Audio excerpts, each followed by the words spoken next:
Vous pouvez féliciter Ella, l'autre des décharges de public pour leur mettre dans les poubelles des habitations locales. C'est ce d'oiseaux qui savent se servir d'objets. Le retour 4 terre en fait partie. Alors il a réussi.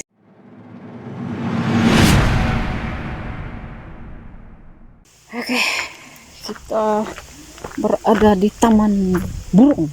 Taman burung. I don't know why it's the bird here now. Oke, kita berada di sini.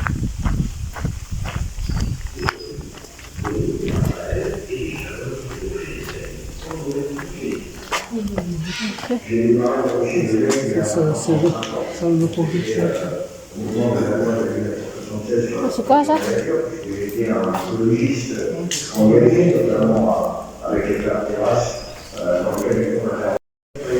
Hah? Oke. Nah, itu burung-burungnya. Oke, ini salah satu burung-burungnya, jenis burung-burung apa tuh, elang, pemakan bangkai. Sampai deh. Nah, juga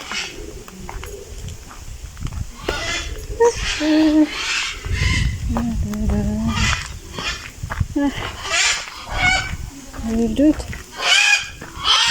pirake nih, pirake. Hai, jadi minum. Nah, ya beautiful.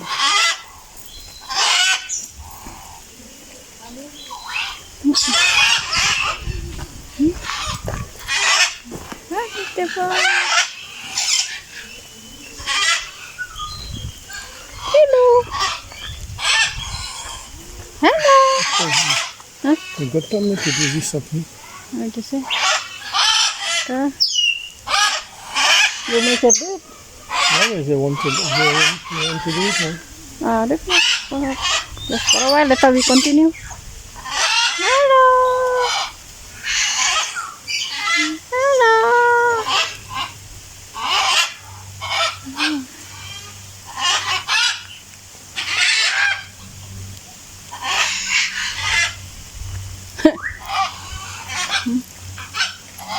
Ketul, cantik. Cantik kalanya. Kuku.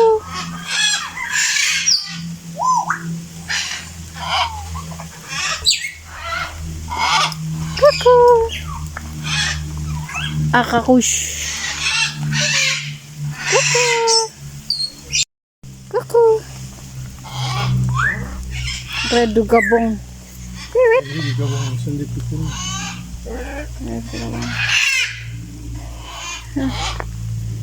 Ini galak. Ya jadi.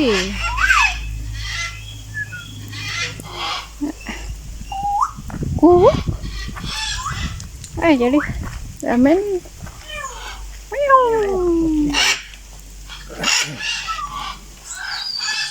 Halo.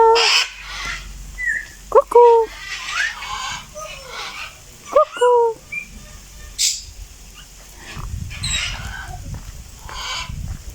Oke. Ini juga hiding di sana. Hiding. Kuku. Sleeping. Yeah, also sleeping. Dan di sini. Hiding. I don't know why they're hiding like that. Kuku.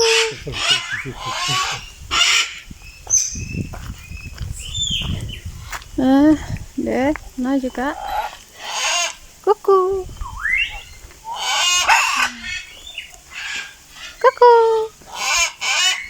Ayolah Jody. Di sana. Ini. Wah, this one is very good. Kuku. Sanda putih. Ulah.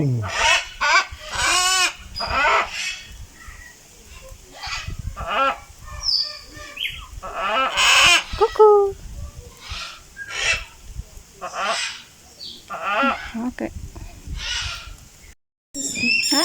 Il n'y a que très peu de rapaces capables de faire ce vol du Saint-Esprit, car c'est un vol qui va demander pas mal de dépenses énergétiques à l'oiseau.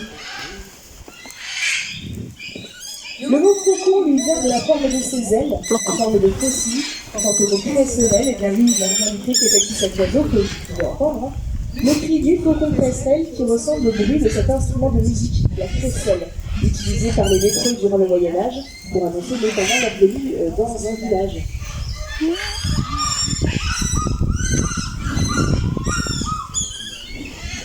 La méthode qui vient de la fleur Casca, le faucon cresserelle européen. Une ombraque là. Nous allons rester Ah. dans le monde des faucons.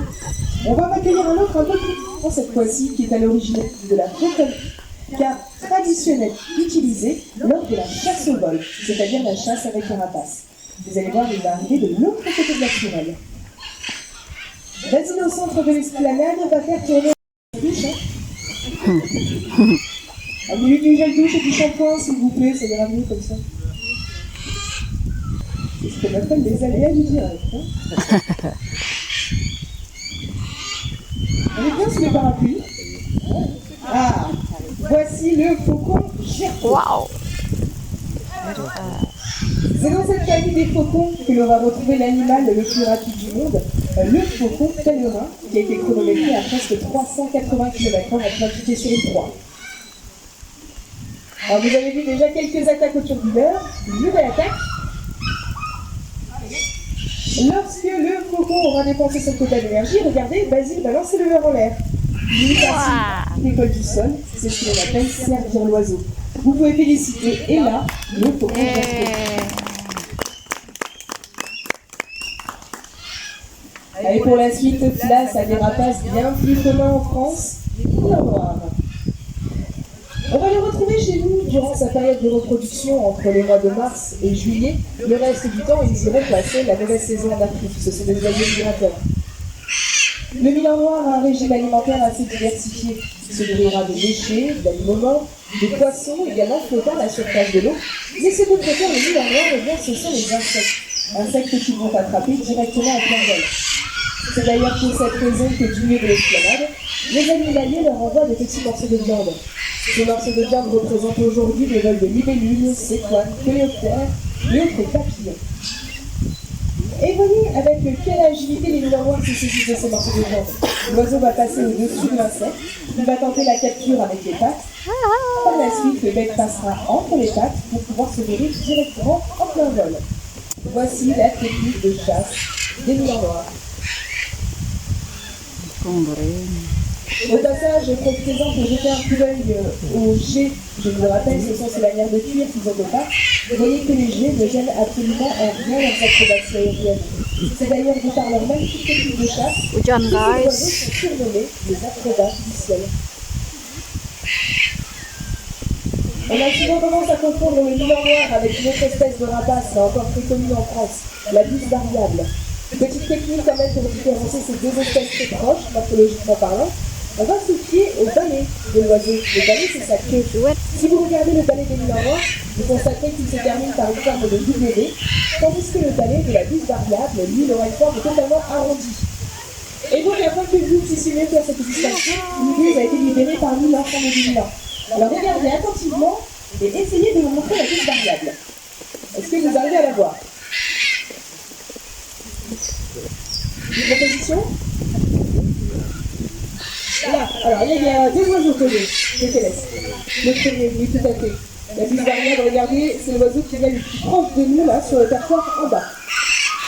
La bise variable est touchée en son nom de par la variation de couleurs de plumage entre les différents individus. Certaines d'entre elles seront plutôt brun foncé, d'autres encore seront brun clair, d'autres presque même intégralement blanches. Wow. Autre technique pour différencier le milan noir de la bise variable. Le milan noir, je vous le disais, est un oiseau migrateur, ce qui n'est pas le cas de la bise variable, que l'on va donc pouvoir retrouver en France tout au long de l'année. Chez nous, on retrouvera une autre espèce de milan royal. Lui n'est pas un oiseau migrateur, en tout cas pour les populations. Le milan royal sera légèrement plus grand que son cousin le milan noir, et qui présentera surtout des pics de couleur dorée sur l'ensemble du corps. Voilà, la petite pouillable qui va rejoindre le banc de son dresseur, si elle le veut bien.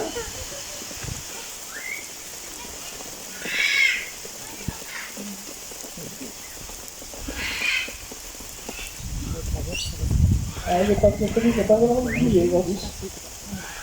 Allez, les nouveaux noirs commencent à rentrer à leurs abris. Mais la big variable, non.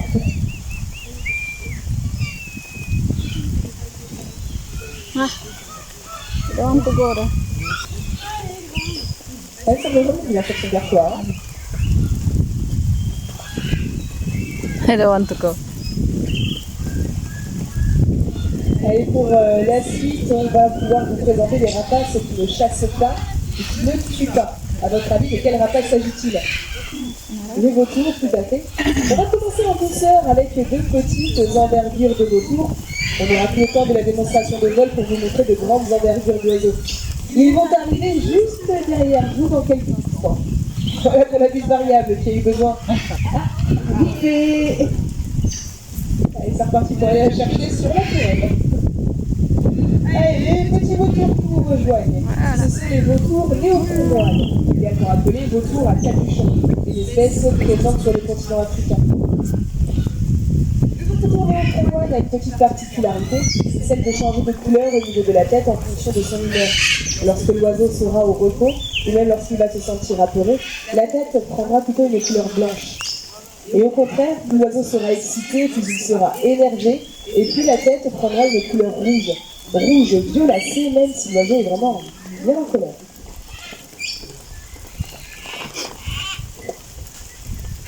Je vous disais il y a quelques instants que les vautours, et pourtant ils sont carnivores. Alors à votre avis, de quoi vont-ils se nourrir? D'une carcasse. Tout à fait, ils vont se nourrir d'animaux morts. Par contre, ils ne se nourriront pas tous des mêmes parties des cadavres. Pour cela, on va se fier à la forme de leur bec. Si vous regardez le bec de ces petits vautours, vous remarquerez qu'ils sont plutôt longs et fins, ils sont également recourbés, mais ils ne sont pas petits ces becs. Ils ne vont pas leur servir à arracher la chair des os des cadavres. Au contraire, ces oiseaux se nourriront plutôt des parties molles, telles que les cerfs par exemple. Pour autant, les vautours néopromoines qui évoluent devant vous sont un petit peu au fil d'exception quand même. On a vu ces oiseaux se rapprocher de plus en plus des habitations humaines. Ils n'hésitent pas à aller se nourrir directement au niveau des décharges publiques, voire même dans les poubelles des habitations locales.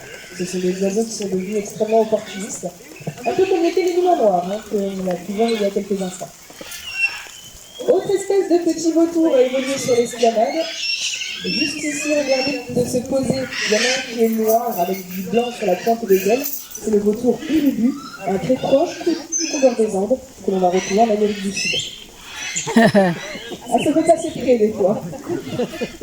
Évitez juste de lever le parapluie. De par leur régime alimentaire assez particulier, il faut bien l'avouer, les vautours n'ont pas vraiment bénéficié d'une bonne image auprès de nous autres humains. Mais il n'a pas toujours été le cas. Dans l'Antiquité, certains d'entre eux étaient assimilés à des symboles mystiques. Prenons l'exemple du condor des Andes. Eh bien, cet oiseau était assimilé au dieu du soleil pour les Incas. En Afrique, le vautour ternoptère, que nous allons voir d'ailleurs d'ici quelques instants, eh bien lui, il accompagnait l'âme des défunts vers l'au-delà que les Égyptiens anciens. Et en Inde, eh bien, certaines tribus avaient pour habitude d'offrir le corps de leurs défunts aux vautours, afin que les dépouilles n'aillent pas souiller les éléments sacrés que sont l'eau, la terre et le feu. Aujourd'hui encore, d'ailleurs, ces rites sont perpétués par certaines tribus locales au-dessus des lieux que l'on appelle les tours du silence. Je ne sais pas si ça parle à quelques-uns.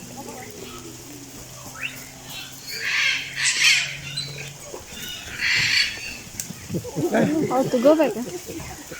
En général, ils sont quand même un peu plus doués, mais là, l'orgie avec la pluie, c'est pas trop ça.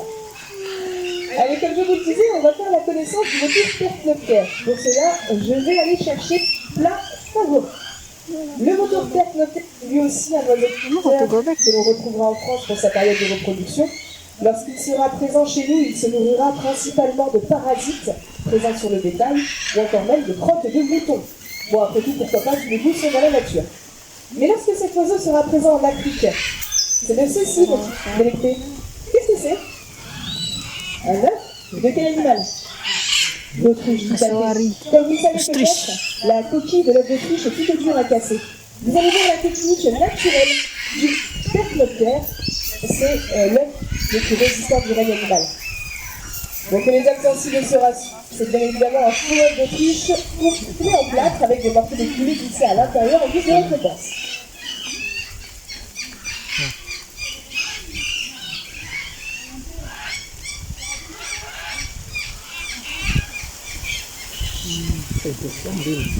Voilà, je crois que vous avez compris sa technique. Il se saisit d'un caillou. Il est censé lancer sur l'œuf. Voilà, comme ceci. Ah. J'insiste bien d'ailleurs sur le terme lancer, car on ne se contente pas de lâcher, le caillou il donne réellement une impulsion. Et ça, c'est un signe d'intelligence. Il n'y a que très peu d'oiseaux qui savent se servir d'objets. Le retour percnoptère en fait partie. Alors il a réussi à créer une belle brèche dans la coquille, mais voyez maintenant, grâce à son bec long et fin, il le l'écale, comme nous le ferions nous-mêmes avec des œufs durs pour agrandir le trou. Et une fois que le trou sera suffisamment grand, il pourra insérer le bec à l'intérieur pour se saisir de sa petite récompense. Voilà. Vous pouvez applaudir bien fort, Speedy. Allez, tandis qu'il termine son Kinder Surprise, je vous invite à regarder vers le fond du parc. C'est de là que vous rejoignent les prochains oiseaux.